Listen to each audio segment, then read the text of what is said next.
Hey friends, well, welcome to July.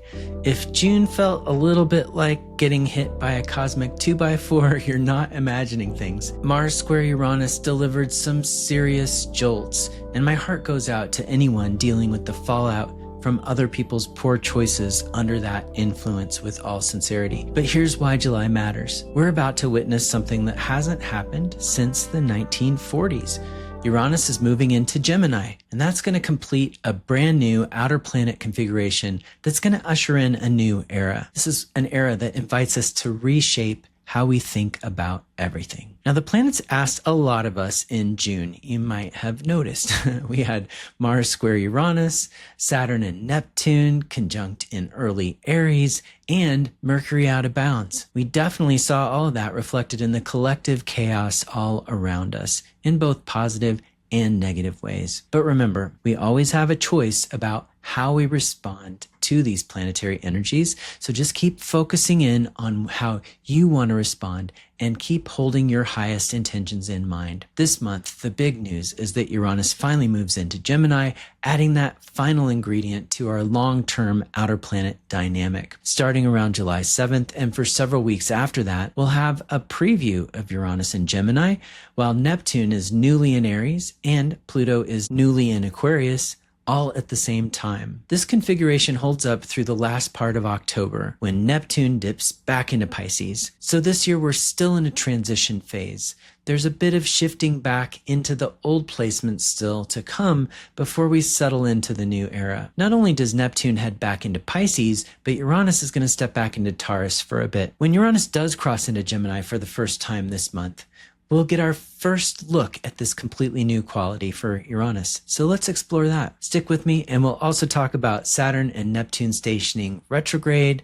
We'll talk about Mercury retrograde, and I'll also share some thoughts about timing your important actions this month. But let's start with Uranus and Gemini. For the last several years, Uranus has been in Taurus, a fixed Earth sign. There's been some natural friction between the Taurus style and the planetary agenda of Uranus. Uranus, as a planetary archetype, is the great awakener and the great disruptor. Uranus reminds us that the only constant in life is change. Uranus also speaks to our individuation process. Positioned beyond Saturn in our solar system, Uranus seems to say, there's something beyond the rules and the structure of life. Uranus helps us question those societal norms that are outdated or too restrictive or just plain wrong. We need some of that disruptive energy to catalyze change from within our ingrained systems. Now, Uranus is just an energy, it's a set of potentials, and you get to choose how to channel that energy or respond to it,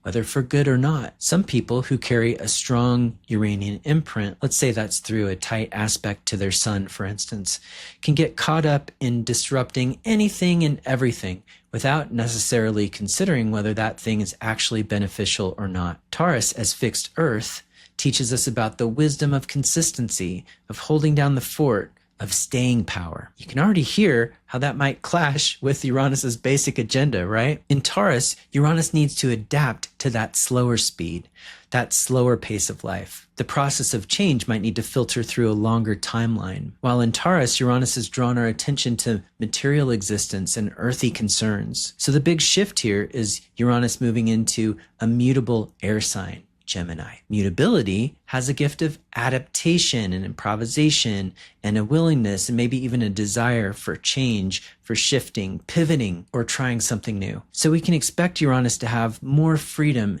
to impact change and to disrupt old systems. On the flip side, we might see an even more chaotic or frenetic version of Uranus while it's in Gemini. Instability might become the new normal, for instance, but that's also part of the new collective recipe for growth. Another thing I've been thinking about is that the US chart that most of us work with has Uranus in Gemini. So there's something about that placement that's deeply resonant for this country as a whole. While there are certainly mixed messages out there right now, part of this country's history has to do with acknowledging and respecting differences of opinion. And one of the most common issues discussed politically is freedom of speech. Well, that's a very Uranus and Gemini idea that over time, many key figures in the US have worked hard to establish and safeguard. And with that very freedom already under attack from those who claim to defend it in one breath, and then punish others for expressing different ideas at the same time, it seems we're right on track for our Uranus return in 2027. And that's when Uranus will get to 8 degrees Gemini, which is the exact degree of the US natal Uranus. So what will that signal? Is it a reminder that this is a foundational principle that we need to continue to safeguard our freedom of speech? Or will we learn just how important this principle is by watching others try to take that right away? And how will the country respond if so? One thing that strikes me about this is how our access to information and media is overwhelmed right now by lies, deceit, and misinformation. Intentional disinformation campaigns and lies constructed by those in power have successfully bamboozled millions of people into believing that actual real news is the fake news. You've been bamboozled! Watching a public figure call the real news the fake news is very disorienting, to say the least. We can actually be at an event in real time and see it with our own eyes, only to watch these figures on the news on TV right afterwards telling us that something completely different happened. In many instances, that's combined with totally unrelated images from a different time and maybe even a different event being used by the people making the so-called news. It's absolutely crazy making. And as the video deep fake technology improves, we're really going to have a mess on our hands. All of this has reached epic proportions while Neptune has been in Pisces, emphasizing that skewing toward delusion and illusion. But here's where things shift. Neptune is stationing retrograde this month at 2 degrees Aries. Pay attention to that degree. If you have planets in early cardinal signs, and that's Aries, Cancer, Libra, and Capricorn, you're basically on cosmic speed dial for some important personal development during this time period. When a planet stations, it stays at 1 degree longer than usual. So if that planet is making an aspect to something important in your chart, well, there's even more developmental potential than usual with any given transit related to that planet when the planet's stationing. Okay, in that case, right now, it's Neptune this month.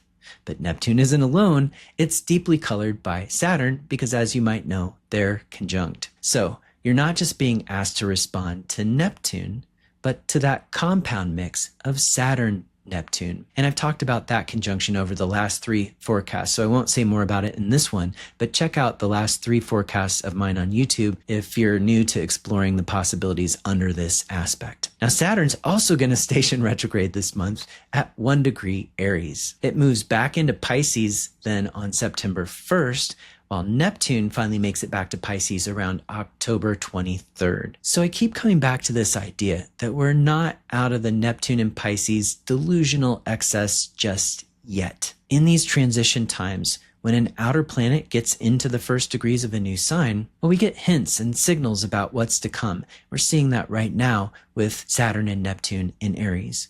We see movement in new directions, maybe in new ways. For an example, I suspect the results of the New York mayor primary that just happened are reflective of the fact that Saturn and Neptune have been in the early degrees of a new sign, Aries, while Pluto is in its early degrees of Aquarius. Change is definitely in the air, and a surprise new contender just successfully challenged the status quo, the candidate that everybody thought was a sure win.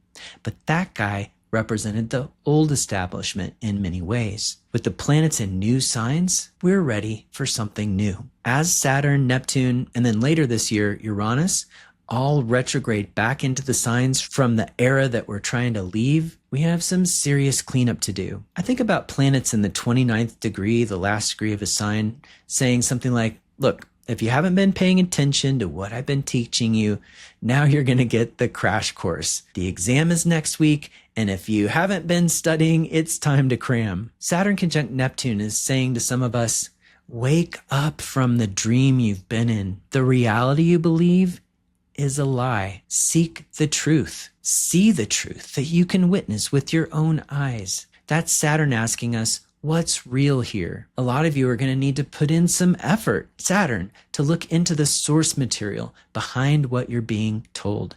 Saturn says, do that work. It's time to invite in a more pragmatic perspective. Ideally, we do that work, and then as we get more clear about the problems we're facing as we come out of this previous era, we can be more prepared to align with the changes that need to be made as we rise to the challenges of these new archetypal invitations in the new era with Uranus in Gemini, Neptune in Aries, and Pluto in Aquarius. But wait, there's more, because all three outer planets are also forming an aspect pattern of flow and stimulation, with Uranus trine Pluto and Neptune right in between them, sextiling both of them. Last fall, I talked about this a bit, and I gave you the image of big wave surfing for this pattern that some people call the talent triangle. That name kind of suggests great potential if we put in the effort and do something with that energy. These outer planets represent bigger than life energies, so we need some healthy respect as we step into them. If you've ever watched people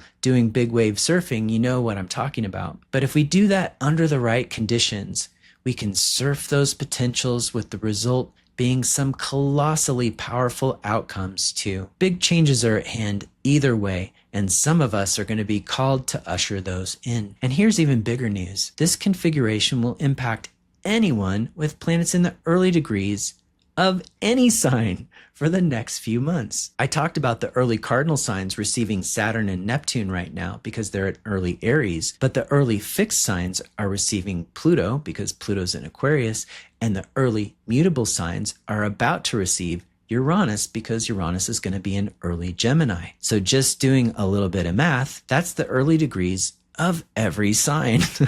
So it's time for a critical mass of us to step up in one way or another and usher in these changes. In the context of all that cosmic drama, Mercury retrograde just sounds like small potatoes, right? But let's get into it and talk about how Mercury retrograde fits into this mix in this moment. Mercury will be stationing retrograde around July 17th in Leo, and that's a perfect time to intentionally slow down all things Mercury. Go back over things you've been learning rather than introducing something new. Hash out conversations that are already in progress. Attend to your mental clutter. Respond to old emails. Work on those to-do lists that you've already made. This is all in preparation for July 31st, when we get the inferior conjunction of the Sun and Mercury. This is when Mercury's in between us and the Sun. And we also call this tight conjunction a Cazimi conjunction. It's a strong infusion of the Sun with Mercury. Dane Rudhyar described this as a powerful seed moment where Mercury is given a new download or a new assignment by the Sun. If you do that clearing out process that I was describing in the days before the inferior conjunction,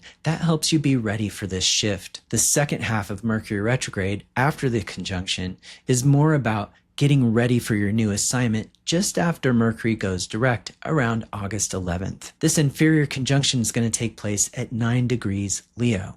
So set aside July 31st for Mercury time.